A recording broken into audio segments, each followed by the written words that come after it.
Hey everybody, it's Josh. If you haven't heard about Anchor by Spotify, it's the easiest way to make a podcast. With everything you need all in one place, let me explain. Anchor has the tools that allow you to record and edit your podcast right from your phone or computer. When hosting on Anchor, you can distribute your podcast on listening platforms like Spotify, Apple Podcast, and more. It's everything you need to make a podcast in one place. And best of all, Anchor is totally free. Download the Anchor app or go to anchor.fm to get started. Fearscape Media Network, exploring the unknown, one podcast at a time.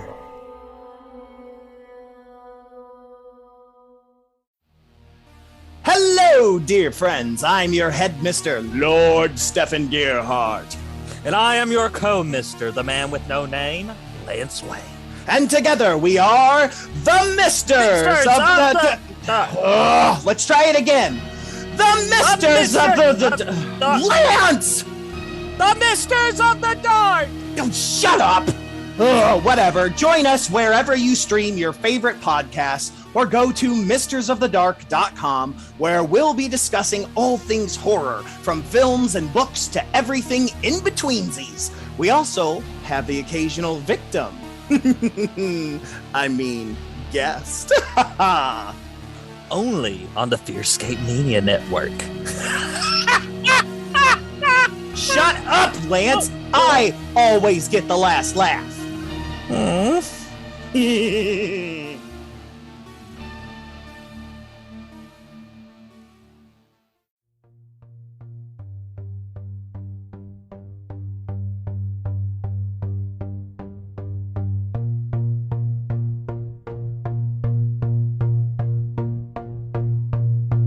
There are phenomena that exist all around us.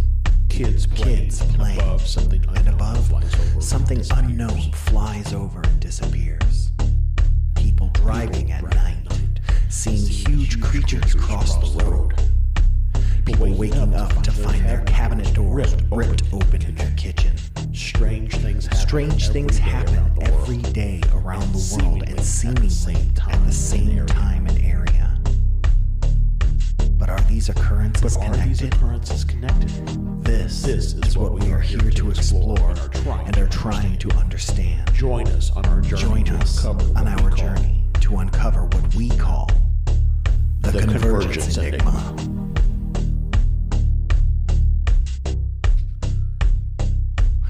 Welcome back, ladies and gentlemen, to another episode of the Convergence Enigma with Josh and Stefan here on the Fearscape Media Network, here on the UnX Paranormal Radio Network of Dreams. That's my call out to that. I am Stefan Gearhart. I am your host, and I am joined, as always, by the man recently abducted by my heart, Josh Rutledge. Welcome, sir. Only recently? You've known me for so long and it just now happened. No, up until then, it's all been lust. Oh, okay. That's fair. I'll give you that. Yep. I've only recently fallen in love. No, we are here. We are hitting again some more alien abductions for Alien Abduction April. And we got a fun one tonight, Josh, because, we've been talking about people that have been abducted, but I wanted to do a flip side of this, which is the strange, huge movement that happened in the 1950s called the Contactee movement. Because, when we say abducted, it feels as though you're being taken, right? Well, it's what abduction means. Right. But against your will. Right. But we're going to talk more of the contactees, much like Woody Derenberger and Indrid Cold. That's more of a contactee sighting. But in the 50s, abduction. There was a huge movement that this happened. Started by George Adamski, which we're not covering him because he's a whole episode. Yeah. He's an entire episode. I'm kind of hitting 5 lesser known ones. You may have heard of 1 or 2 of these, but for our average listeners, these are ones you probably haven't heard of. And we're going to talk about these from the 1950s. We're going to cover 5 contactees from the 1950s that we think that you should know about. But these folks tend to have the nicer experiences. Usually they end up on Venus at some point. Yeah. It's a pretty common trope. It's definitely interesting how we went from everybody happy-go-lucky contactee to, oh no, I've been taken without my permission. So in my opinion, once we get to Betty and Barney Hill, that started the scary abduction point in history, right? Because before that, it was all contactees. A lot of times it was tall blonde folks look like Thor coming to save you. And I'm gonna float a light theory here, in that the people who were the contactee experiencers were involved with a very happy-go-lucky race of extraterrestrial beings. And a new race of extraterrestrial or interdimensional or whatever you want to call came on the scene and then modeled the experience off of the contactees and thought, oh, well, people will be happy to interact with us then too. But found that wasn't so much the case, and so they found that they had to switch to more forcible means. Or if, like the theory we've been given before, the Greys were actually Darrow that were, bred together with a different alien species to create terror, so to speak. So who knows? Who knows? I don't know. Who knows? Somebody knows. But yeah, the interesting thing about almost all of these contactees is almost all of them started some sort of religious cult after it. So there is so much hoax feeling to all of this. The skeptics don't just look at the 1950s and say 1950 to 1959 was a hoax. It's just essentially that, because they all just made money off of this in droves. So not in the 2020s now. We're still in the 2010s because that decade didn't happen. No, yeah. But anyways, so let's go ahead and get to our first segment of the week. Get these before we can get to the 5 contactees. First one being Psychic Word of the Week. And now, the Psychic Word of the Week.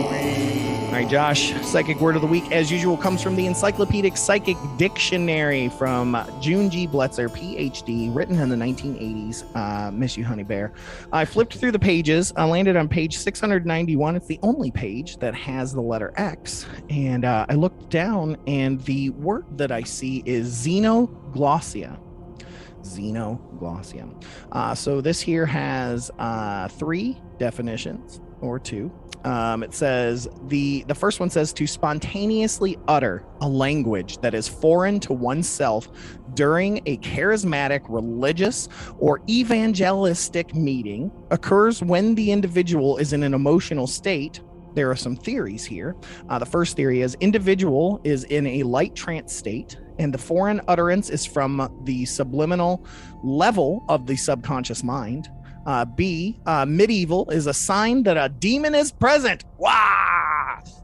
C, the current version is that the Holy Spirit has touched the individual and the Holy Spirit is responsible for the utterances. Sometimes it comes out as chanting in 3 groupings, neophasia, linguistic restitution, and true xenoglossia.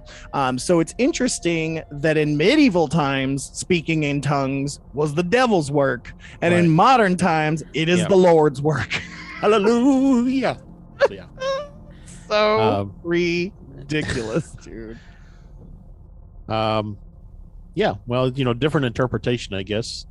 Different translation of the Bible, maybe. I don't know. Yeah, I don't know. And it's not even just religious. I mean, there are experiences with alien abductions, with hauntings, with all of these different things where people are in a panic mode or whatnot, and are speaking some sort of different language, whether it be speaking in tongues, gibberish, or a fully formed language. It exists. It's out there.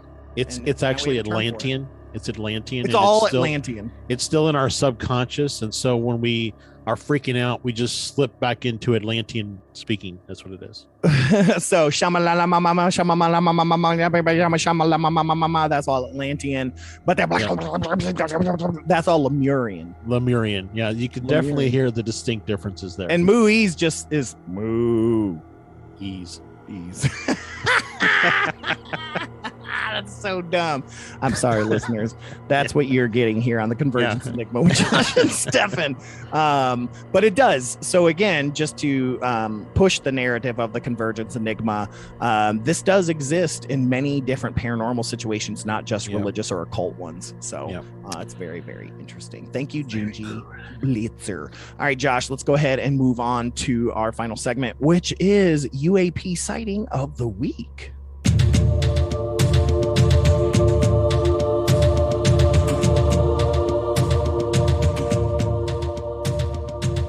All right, Josh, UAP, UFO, USO sighting of the week. What do we got this week, man?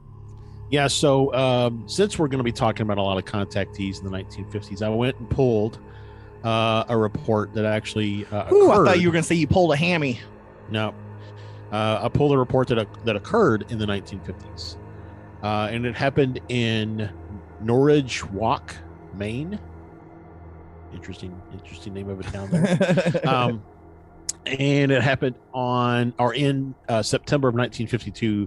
The exact date is not known. So it says on a sunny day within 450 feet, reported to the Dow Air Force Base in Bangor. No noise, slow anti-gravity, definitely not from Earth. A friend of mine and I observed a silent, slow-moving disc going very low over a field across the road from us. I knew instantly what it was. I ran across the road and the woman in the house called Dow Air Force Base in Bangor. While she was on the phone, another craft, like the first, came by in the same direction, going a bit faster. They were shiny light gold aluminum in color, no exhaust. Witnessed as two shiny objects in the sky by a crowd of over 3,000 people at a football game in Skohagen. Was in the Naval Air Force after and never saw anything as advanced or after when worked as a military program coordinator on missile programs and more until the late 1996. We do have aliens from other planets coming here. Just lucky they are friendly. They were less than 45 feet off the ground.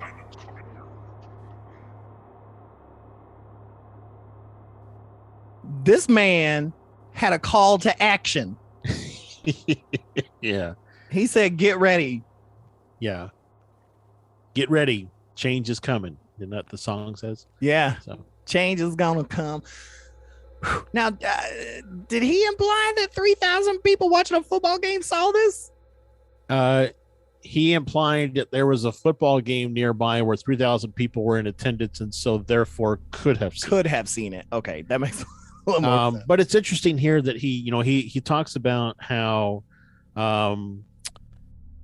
that he saw it. He then went into Naval Air Force, after, and never saw anything in his years of working in like the advanced Naval Air Force stuff, or when he worked as a military program coordinator on missile programs until 1996. Never saw anything that matched what he saw in the field before that, the two craft. So, yeah.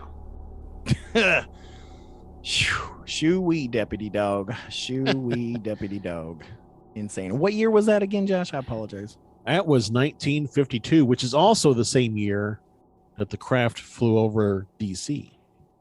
Oh, boy, you talk about something else we haven't covered yet, but we talk a lot about. Yeah. Oh, boy, oh, boy, oh, boy. I don't know. Too many quinky dinks for me, man. But yeah, so thank you for sharing that, Josh. Let's go ahead and get into our topic this week here on the Convergence Enigma. We're going to be covering 5 contactees of the 1950s. All right, Josh. So like I said, there's some pretty famous ones we've talked about. We know Woody Derenberger. We know George Adamski. And I'm going to end cap my 5 with 2 of the bigger ones of my list of smaller ones. Okay. All right. Because there are some that some people be like, well, I've heard of him. So that's okay. There were a lot There were a lot. There were a lot. It wasn't just an exciting time, so to speak. Yep. Again, we mentioned this.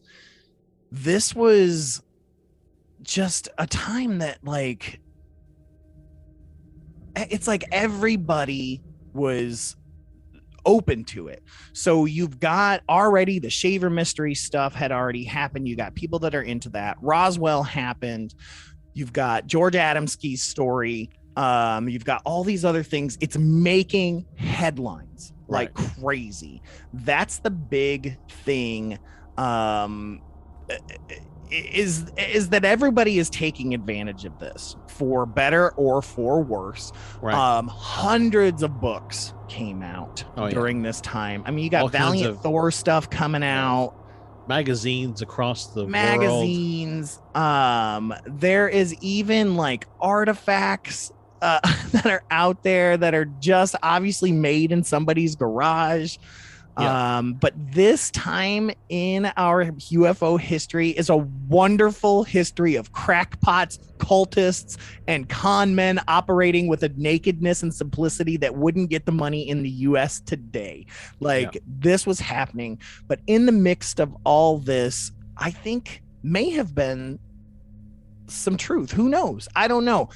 You talk about a time period I'm super skeptical of. It is this time period, and the contactee movement, because it is so money driven and it is religious, culty, experiential. Even Adamski, who has even the people that love him, like me, are also detractors of him, like me. I think like some of these did. I think there was some real truth behind what they started with. Yeah. And to keep the ball rolling, they just, kept going. We talk about how the Valiant Thor stuff, right? So the book that was written by not Gray Barker, talking about the first visit of Valiant Thor, that I think most people think about as potentially being a true account.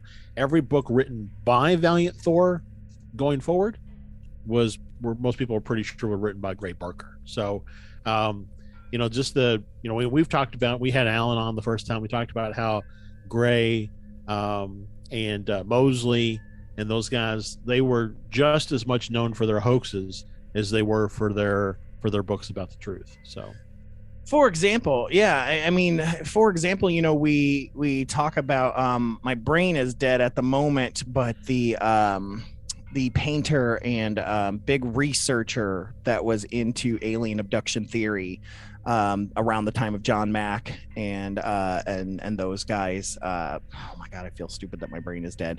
But later on, I mean, he was essentially almost proven to be very, very narrow-minded by taking any alien abduction story that he could find and blowing that up, and that's all he wanted to hear, that's all he wanted to push, because that was the narrative that was making him money, that was the narrative that got him books, and things like that.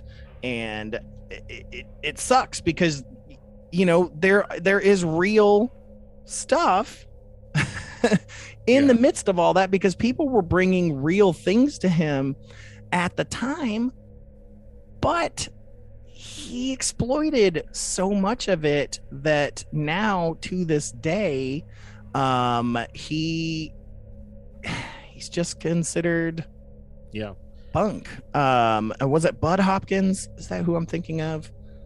Bud Hopkins. That's who I'm thinking of. Thank you. So Bud Hopkins is the one there that I was thinking of. Bud's a really big, I mean, he really pushed what we know today as the gray aliens coming in. In fact, even Whitley Strieber, who we love, he went to Bud after his experience. He reached out to Bud, and Bud is the one that got Whitley to the hypnotherapist and all of that, to go over and do his hypno regression and all of that stuff. And again, not saying that these stories were incorrect, but Bud in the end really exploited them because he was losing his cash cow. Yeah, he was looking at it through the lens of how can I make money from this versus how can I get the truth out. Yeah. And that that sucks.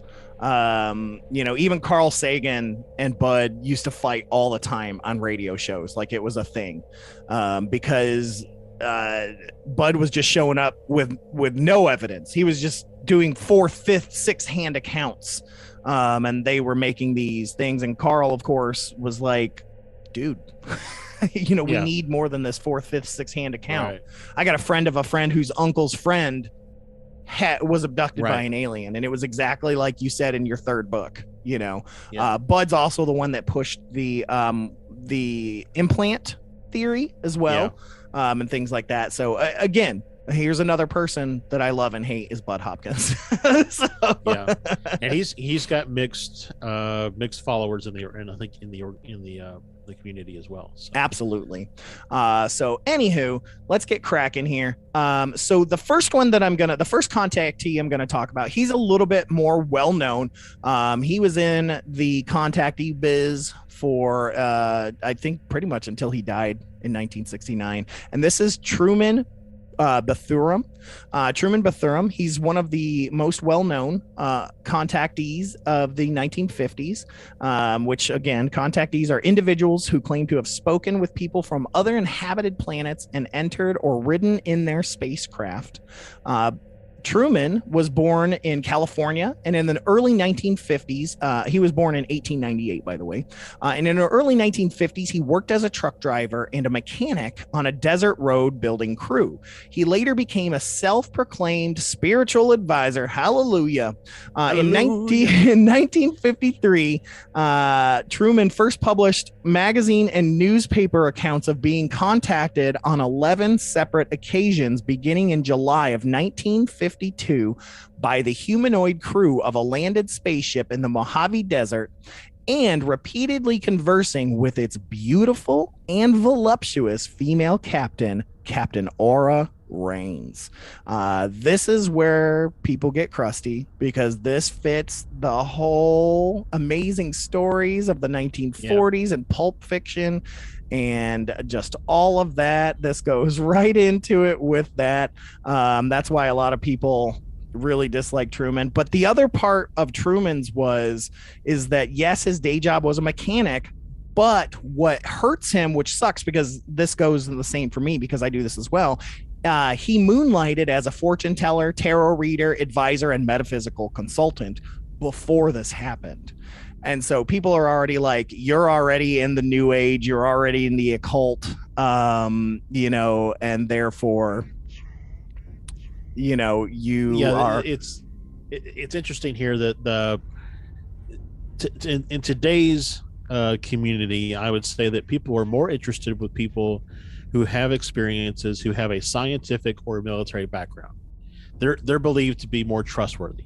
And it makes me wonder if it's fallout, right, from all of these things from the 50s. Is we can't talk to someone who reads tarot on the weekends. They're too susceptible to blah blah blah. I don't know. I hate that, but yeah, you're absolutely right. To me, I'm like, we're already kind of in the know, right? So we always talk about it. It's like once you see something, your eyes are open and they stay open, and your eyes are closed if not. So, but anyways, to continue on with Truman here, the saucer and its crew that he got to see spoke colloquial English, and they came from an unknown planet called Clarion, which was allegedly on the other side of our sun and thus could not be seen from the Earth. Boy, Josh, this is where, no, I did not get this from here. Okay. This is the first, recently when looking this up, did I see this? It's just a theory that I've always had, that there's a planet on the other side of the sun that we can't see because we're in perfect rotation opposite from it. So yeah, there's that. So, but anyways, so that's what he believed. Truman's 1954 book called Aboard a Flying Saucer gave many details of his suffering at the hands of skeptics and a great deal of information about the beautiful Captain Rains, Clarion, and its people. It definitely goes into that, and he got some crap for this, as you would, because you remember in the 1950s, Make America Great Again, 1950s, was also a big time for Christianity. Yep. especially evangelical kind of Southern style Christianity. That big tent revivals and all big tent revivals, all of that, being good and all of that. So to have all this happening at the same time, in my opinion, is brave. Most serious UFO researchers and investigators dismiss him because the majority of the contactees at this period of time were already or had become leaders in a new paradigm of movements to, in their view, inform and educate people about extraterrestrial intelligent life. The Space Brothers, you've heard that term. That was really, really popular in the 1950s in the cult, UFO cult aspect here. Truman made it known that the space people had asked him to consider creating a place of learning for those who were interested in considering the possibility of extraterrestrial intelligent life, with Truman being the facilitator. So he created a philosophical group called the Sanctuary of Thought, which was subsequently created near Prescott, Arizona. And Truman claimed to possess physical evidence of extraterrestrial existence, which he never produced. To his death, he never produced it, such as unique items given to him by Captain R. Raines. And of course, that's one of the big things there is if you've got the proof, show it. But he never did. He just said, nope, I've got it. He wrote a number of books. But the interesting thing is that some of his later books went on, but he even created a book called The People of the Planet Clarion, which was published after his death. This was posthumous and is an autobiography of Truman covering his life up until 1953. But an artist, Columba Krebs, who assisted Bethurham in writing 3 of his books, wrote the afterwards. And in this, she said, Truman was so obsessed with Captain Raines that he hired a secretary who physically resembled his description of the sexy alien. So needless to say, he did not have a very good home love life, because his second wife, Mary, divorced him in 1955 because she was jealous over Captain Aura Raines and his obsession with her. In the divorce petition, he remarked later on in lectures that his wife divorced him due to this jealousy. So both places we've got that there. Truman was married a 3rd time, and the wedding took place at George Van Tassel's very popular annual giant rock spacecraft convention near Landers, which we've heard lots about. So very, very interesting. The divorce because of jealousy of a space wife sounds a lot like Stan Romanek too. Oh, 100. There is more Clarion, and Clarion's a word I've heard many times over the years in sci-fi, but there was a book from Dorothy Martin who claimed she received prophetic messages from the planet Clarion called When Prophecy Fails. So there's more to that. But yeah, that's my first one. That's Truman Bethurham. Pretty popular guy. Like I said, had his own essentially religious cult, the Sanctuary of Thought, here in Arizona. So very interesting stuff there on that. But let's go ahead and go to my number 2, Josh. I love this guy. This guy is nuts, is in a good way. His name is Gabriel Green. Gabriel Green was someone, of course, he was born in 1924. Actually lived until 2 days before 9/11 in 2001. He was a ufologist that claimed contact with extraterrestrials, but, and here's why I love him, he was a very successful write-in candidate for the United States presidential elections of 1960 and 1972. America needs a space-age president was his call to action. So here's interesting. There's a lot of claiming on Gabriel's end, just even in his personal life. That's what's interesting about Gabriel. Okay. So Green here claimed to have graduated with a PhD in physics from UC Berkeley in 1953, and to have had made several important contributions to the standard model of elementary particles. But Berkeley, surprisingly, has no record of his attendance, and his actual educational background seems to have been acquired at Woodbury Business College in Los Angeles, which, if you listen to Bob Lazar's story, his college career has disappeared. Well, I remember, yeah, there's a like Stanton Friedman, I think, spent a lot of time arguing that Bob didn't go where he went because they would have had some of the similar professors and things like that. And Friedman was like, I have no knowledge of the people that you speak of. And so, yeah, there's just a lot of, But of course, for sure. Bob swears that Men in Black erased it. Right. Which, I'm sure Gabriel probably did some sort of this as well, Mr. Green. But anyways, for much of his life, he worked as a photographer for the Los Angeles school system. He was really big into the friendly contactee version of the contactees. He of course referred to them as humanoids, and they were his space brothers from other worlds. He claims to have ridden in a spacecraft and visited other worlds. He founded the California-based Amalgamated Flying Saucer Clubs of America Inc. in 1957, approximately at the same time he announced he had a meeting with flying saucer crewmen from the hitherto unknown planet Corendor orbiting the triple star Alpha Centauri. So people again are like, it's odd that you start this business and yet try to make a huge media press claim so to push your new company. Yep. I mean, it's very interesting how so many of these people, you spoke about the kind of flurry in kind of that evangelical, Christianity of this time period.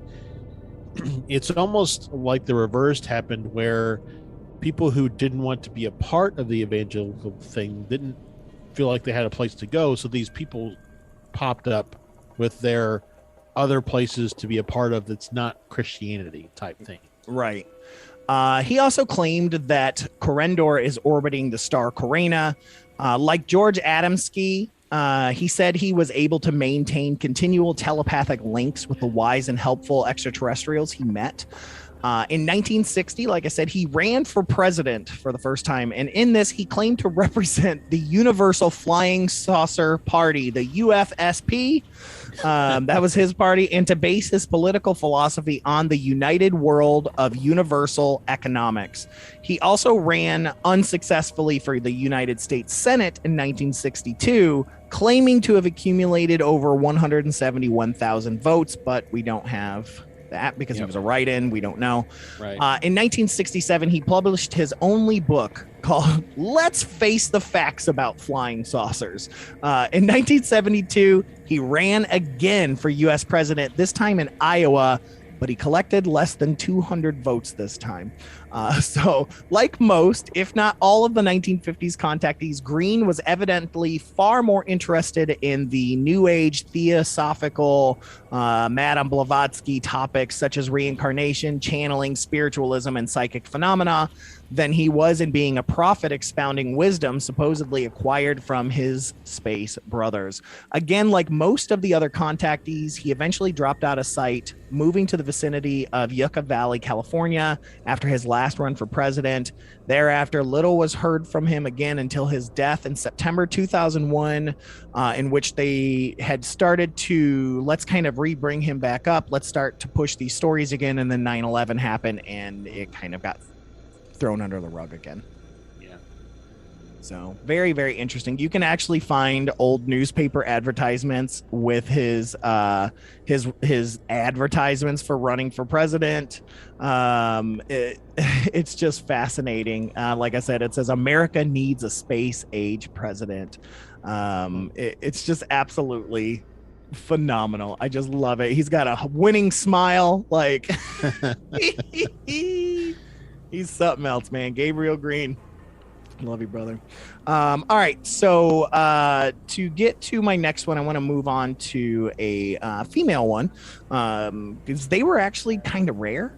Most of the contactees were men, and this is the 1950s. So it's interesting, too, that in a lot of the abduction cases, it's women. Yeah. For the whole hybridization. Hybridization, yeah. And I think a lot of this, especially with a lot of them trying to start movements, I don't know that a woman would have been successful in America trying to start something. I mean, you had to have a strong personality like Madame Blavatsky, just like the time that we were in, as flawed as it was. Yep. And I would say around the world it's different, but this one is in South Africa, which I would equate was similar to the United States in a way. But anyways, her name is Elizabeth Clare. Her maiden name was Wulat. She was born in 1910, passed away in 1994. She was a South African woman who, starting in 1956, publicly claimed to have been contacted by aliens multiple times between the 1954 and 1963. Claire's first visitation supposedly occurred when she was 7 years old, and she was one of the first women to claim a sexual relationship with an extraterrestrial.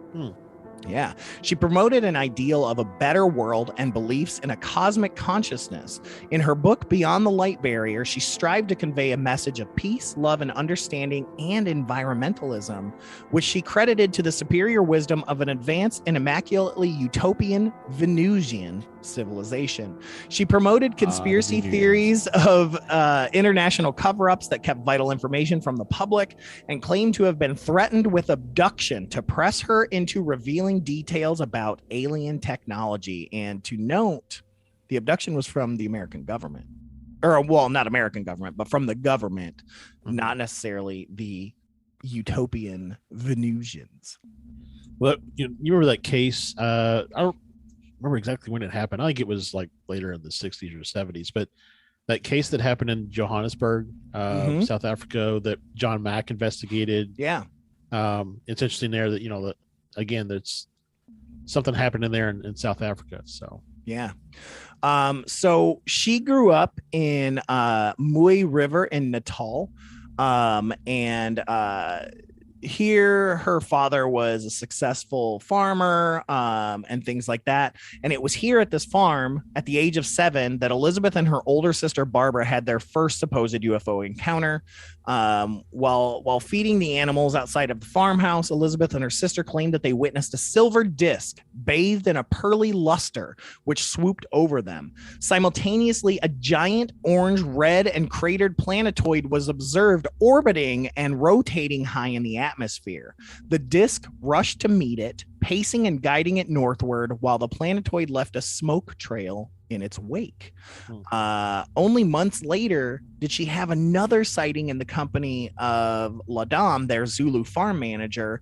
Ladam interpreted the sighting in terms of Zulu mythology. Elizabeth sometimes alluded to an even earlier sighting at the age of 3, but 3 years old, that's where they look at that. She moved all over the world. She lived in Florence, Italy for a while. She went to school in Cambridge in England, where she got a 4-year diploma in meteorology because she was obsessed with weather in the sky, and was taught by her first husband to fly a Tiger Moth light aircraft. In fact, in 1932, the sisters formed the Connington polo team. She was pretty awesome. It was the first recorded ladies match in South Africa.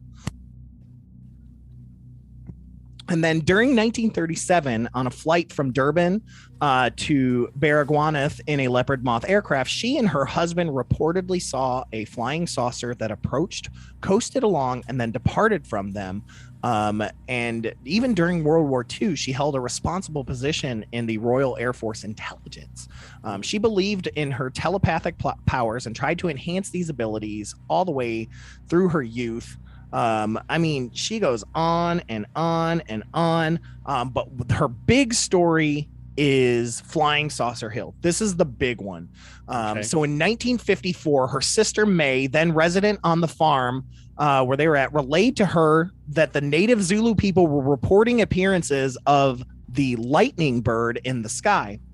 In response, Elizabeth and her children traveled from Johannesburg to the farm, and she ascended Flying Saucer Hill, which it is now known to today, on December 27th, and there she claimed to have seen the starship descend. It hovered 3 meters above the ground while only emitting a soft hum. Its hull spinning, though its central dome remained stationary. The spaceman, who later identified himself as Akon, not the rapper, was supposedly clearly visible through one of the 3 portholes, but a barrier of heat that emanated from the ship prevented her from approaching, and his scout ship departed again. Akon, man. Akon. Oh, so we don't know that it's not the same. I mean, It could be. It could be. I love Akon. Some 18 months later, she visited UFO flying saucer Hilltop again. After further reports of more lightning birds. On this occasion, April 7th, 1956, Akon took her aboard his scout ship, a craft some 60 feet in diameter. Inside, she met a second pilot, stocky and a little darker skinned than Akon, who was supposedly a botanist as well as an astrophysicist. She was allegedly shown a lens that offered views through the craft's floor. With only a hum emanating from below and no sense of movement, they were transported to the enormous cigar-shaped mothership, which had a garden-like interior. After meeting its inhabitants, she was returned to the Hilltop, a similar arrangement as that made between Adamski and Orthon in 1952. During the encounter, kisses were exchanged. I know you were wondering where the sexual stuff happened. Yeah. Kisses were exchanged, and Akon revealed that Elizabeth was in fact a reincarnated Venusian and a long-lost soulmate. He further explained that they occasionally took Earth women as partners, as the offspring strengthened their race with an infusion of new blood. He also claimed that a number of Venusians were surreptitiously living among human beings. On that note, I do want to put that there was other observers that night, or excuse me, a few days later, that saw a steady red glow poised at the rocky section of the hill, which remained there for hours, and no one could find any signs of fire. So that's very interesting. On July 17th, 1956, after the family sold the farm, she made subsequent visits to the area and claimed to have taken a series of 7 photos of Akon's scout ship using her sister's simple brownie box camera. Vivid light flashes turned into a dull gray, enveloped into a shimmering heat haze. Some people say that what she had done was thrown a car hubcap into the sky and took a picture. Yeah. Though Edgar Sievers, who's a ufologist, he says that the frail Elizabeth would have found it difficult to do so and photograph it at the same time. He also stated that no make of a hubcap had been illustrated so sufficiently to resemble the disc in the photos. I mean, that's a lot of coordination. Oh, to throw a hubcap and then take a picture of it. Yeah. Yeah. Also, I think it's interesting here that this seems to permeate through all of the kind of tales of that time, is that there's always a craft and then there's a mothership. Yep. Well, speaking of mothers, let's move on to space motherhood here. In 1958, a series of contacts reportedly started that set her story apart from all the other UFO stories that were standard in the 50s, because the visits by Akon culminated in a day-long rendezvous with Elizabeth on the high plateau of Kafkin Peak, where he supposedly presented her with a silver ring, which enhanced their telepathic connection. Their love was consummated, and a child was conceived. She said, "I surrendered in ecstasy to the magic of his lovemaking, our bodies merging in magnetic union as the divine essence of our spirits became one." Sign me up. Sign me up, Isaiah. Serious attraction right there. Yeah. So after her terrestrial pregnancy, she and her MG car were transported in 1959 to Akon's home planet, Meton, supposedly orbiting Proxima Centauri, in the nearby multiple star system, Alpha Centauri. There she delivered a son who was given the name Eiling. He stayed behind on Meton to be educated while Elizabeth reluctantly came home. Meton's planetary vibration supposedly affected her heart, and she was consequently not permitted to return there, instead receiving follow-up visits from Akon and Eiling. The whole trip, delivery and return trip, supposedly required less than 4 months, sufficiently long to enable a 9-year stay on Meton, however. She said that there were no cities or skyscrapers as Earth people know them anywhere on Meton.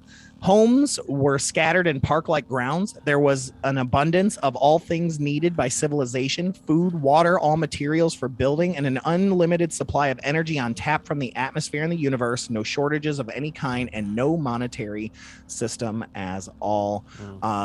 She writes about this in her book, Beyond the Light Barrier, which came out in 1980. This is just a very, very interesting thing. She continued this nonstop, talking about this and wishing she could see her son more, and all of this stuff up until her death.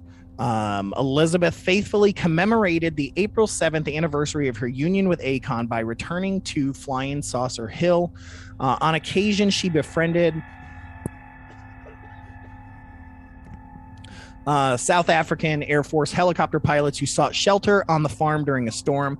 They took her on rides on horseback.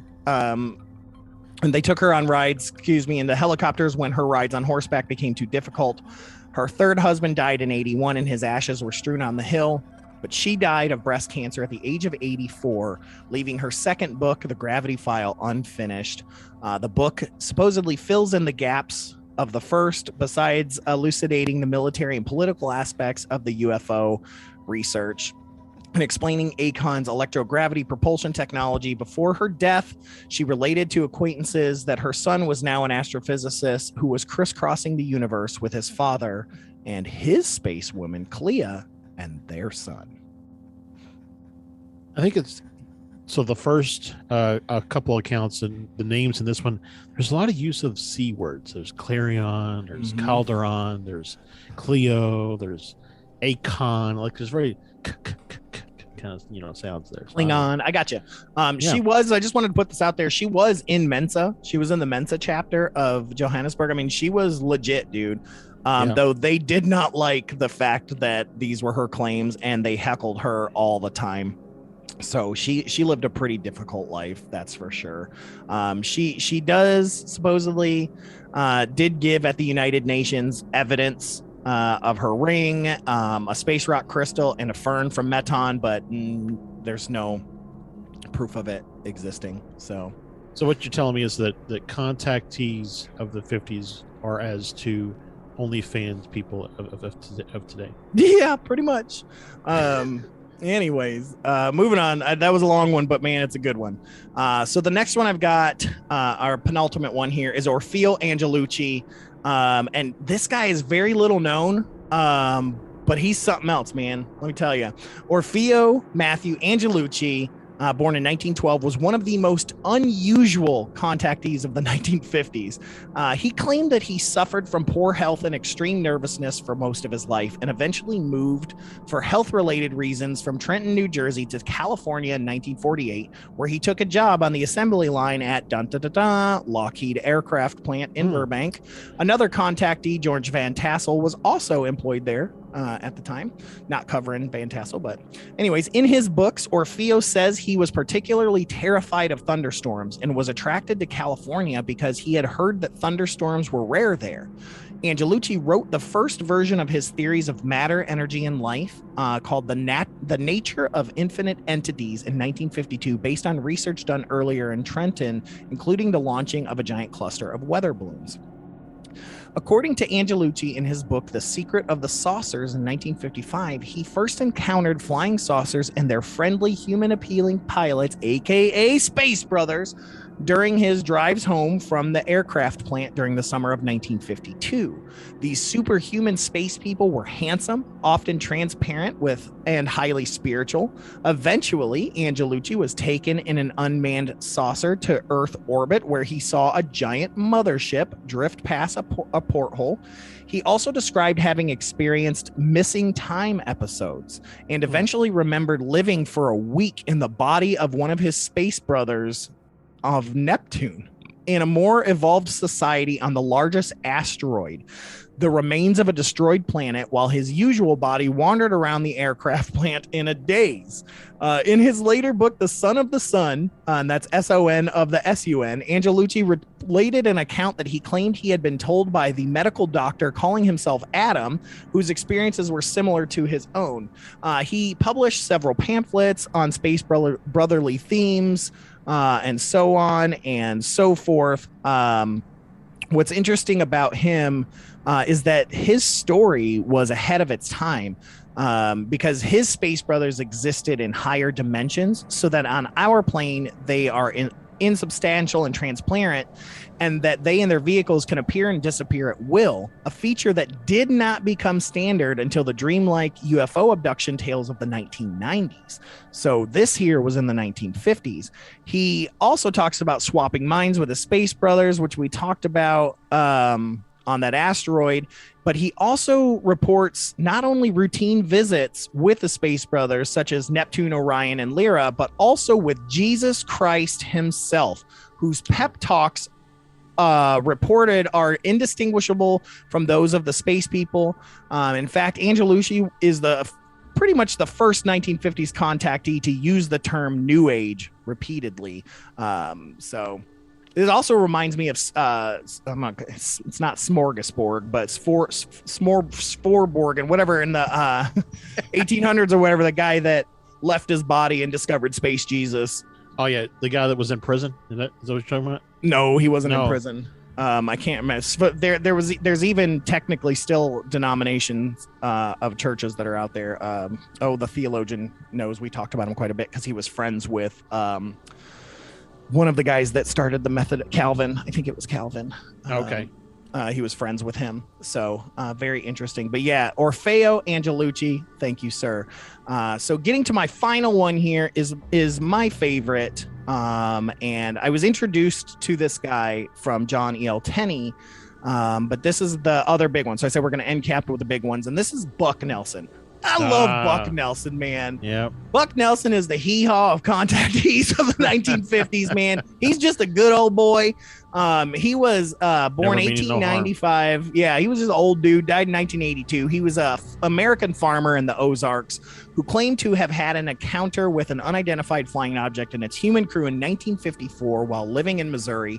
Buck Nelson believed the friendly occupants of the spacecraft to be humans from the planet Venus. His story is contained in the 1956 booklet he authored, My Trip to Mars, the Moon, and Venus, which Tenney had helped get republished. Tenney does the forward to it. I own it. It's great. I highly recommend it. He has drawings of everything. This guy was hardcore. His claim counts that he saw 3 flying saucers over his farmhouse. He took photographs and attempted to signal with a flashlight, much like we do with a laser pointer. Yep. A beam of light much brighter and hotter than the sun was then shined at him. Consequently, he testifies that his chronic lumbago disappeared and his eyesight dramatically improved. He goes on to claim that after dusk fell, 3 friendly human spacemen accompanied by a large dog, it's a big one, visited him and spent time talking with him. And there are a lot of folks that claim that after this point, Buck didn't wear glasses anymore. So he was reading and everything where he couldn't before. So Nelson further stated that the 2 of the people from Venus had adopted the names Bucky and Bob, and their main message concerned the 12 laws of God, similar to the biblical 10 commandments. He claimed to have been taken on trips to the moon, Mars, and Venus. He described how space people told him that on Earth, past civilizations existed and then destroyed themselves. He said they had learned of a greater power, even greater than our atomic power. He said that space people warned him that the inappropriate use of nuclear energy was threatening the Earth once again. They said, "We are here to see which way this world will use atomic power, whether for peace or for war. We have stood by and seen other planets, one after another, destroy itself. Is your world next? We wonder and watch and wait. And again, I say, give up your atomic weapons and may peace be on this Earth." So Buck pushed this hard. He also described something that he found on Venus that he called the book machine. Bucky managed to show him what they called the book machine, that when a book was put into it, it would read the pages, play any music, or show any picture it contained, and it was about the size of a television set. So, it almost sounds like a scanner, right? Yeah. Because now they can read, they can transcribe, they can read things. There's so much stuff that we could do it almost. This feels so much like future folk to me. Well, more advanced, not necessarily future, but more advanced for sure. Yeah. It could go either way. So. Yeah, I don't know. 1956, his booklet was was published, he became something of a celebrity there in the Ozarks. He held a successful annual spacecraft convention near his farm for almost a decade, and I've heard that it was amazing. He sold his pamphlet there and pay envelopes containing small amounts of black hair, which he claimed had fallen off the large dog called Bo. Nelson died in 1982. An unconfirmed account states that he spent his declining years with relatives in California, but his story achieved a notable degree of popularity, but nowhere near as big as like George Adamski, but enough for Tenny to talk. And like I said, it's fascinating. It's interesting to hear this good old boy talking about everything. It's just I highly recommend it. The book's pretty cheap on Amazon or wherever, and you can get it, and it's a quick read, and it's cool to see all his drawings and pictures and whatnot. I love me some Buck Nelson, man. And it also sounds like some sort of a wrestling move. Oh, we put him in the Buck Nelson. Oh yeah. I love that this dude, if he was making it up, he ain't very good at it. He's like, yeah, so what were the guys' names? Bob and Bucky. Yeah. Bucky. Wasn't that like your name? No. I'm Buck. It's different. He's Bucky. Spelled with a Q. He's Bucky. What's the dog's name? Bo. So all B's. Yeah. All B's. Man. I'll be. But anyways, yeah. I'll so be. That's what he said. That's my 5 contactees. Oh, that's great. Lesser known ones that I wanted everybody to hear about, because those are just small little dives into those. I highly recommend checking out all small the books pieces in the tapestry of contacteeism. So yeah, Josh, that is the 5 contactees. Like I said, lots of goodness there. Check out some information on that. But we're gonna go ahead and get out of here, man. It has been. I gotta get out to the desert. I gotta go get contacted. Yeah, well, or abducted, whichever. No. Whichever way you go. I mean, this week I'm just getting contacted. Next week. Next week I'll get abducted. Next week I will get abducted. Well, it's also interesting if you think about it too. Almost, not I won't say all, but a lot of abductees become contactees. Yeah. Mm-hmm. Like that first one is like traumatic, and then something changes in them or whatever, and they seek out future contacts, right? So yeah. So here's my quick theory: is Elizabeth Clare, what if her daughter, or her son, excuse me, had a daughter, and that daughter is who hooked up with our dude David Huggins? Possible. Because he said she looked like a hybrid of human and gray alien. That's true. She had blue eyes and black hair, I think, too. Yep. So. That's Elizabeth Clare's granddaughter. So that, David, your kids are the great granddaughter's sons. Yep. There you go. Anyways, let's go ahead and get out of here. Thank you guys so much for tuning in to the Convergence Enigma here with Josh and Stefan. And boy, we didn't even really have time to talk about convergency stuff, but yeah, I mean, any of that could be dimensional. Yeah. Right. I mean, yeah, throw a dart at anything in the 1950s, and you're going to catch all kinds of stuff. So yeah. So much stuff. Join us next week for our final alien abduction. We're going to be talking about one of the most famous of all time, the Pascagoula Abduction. Whew. Man, have your rubber pants on for that one. It's a doozy. That's a doozy. But we'll go ahead and get out of here. Thank you guys so much for tuning in. As always, this is Stefan, and with a reminder to keep your eyes on the skies, folks. And this has been Josh, and the truth is now. And remember, folks, keep searching, keep questioning. Good night, everybody. Good night.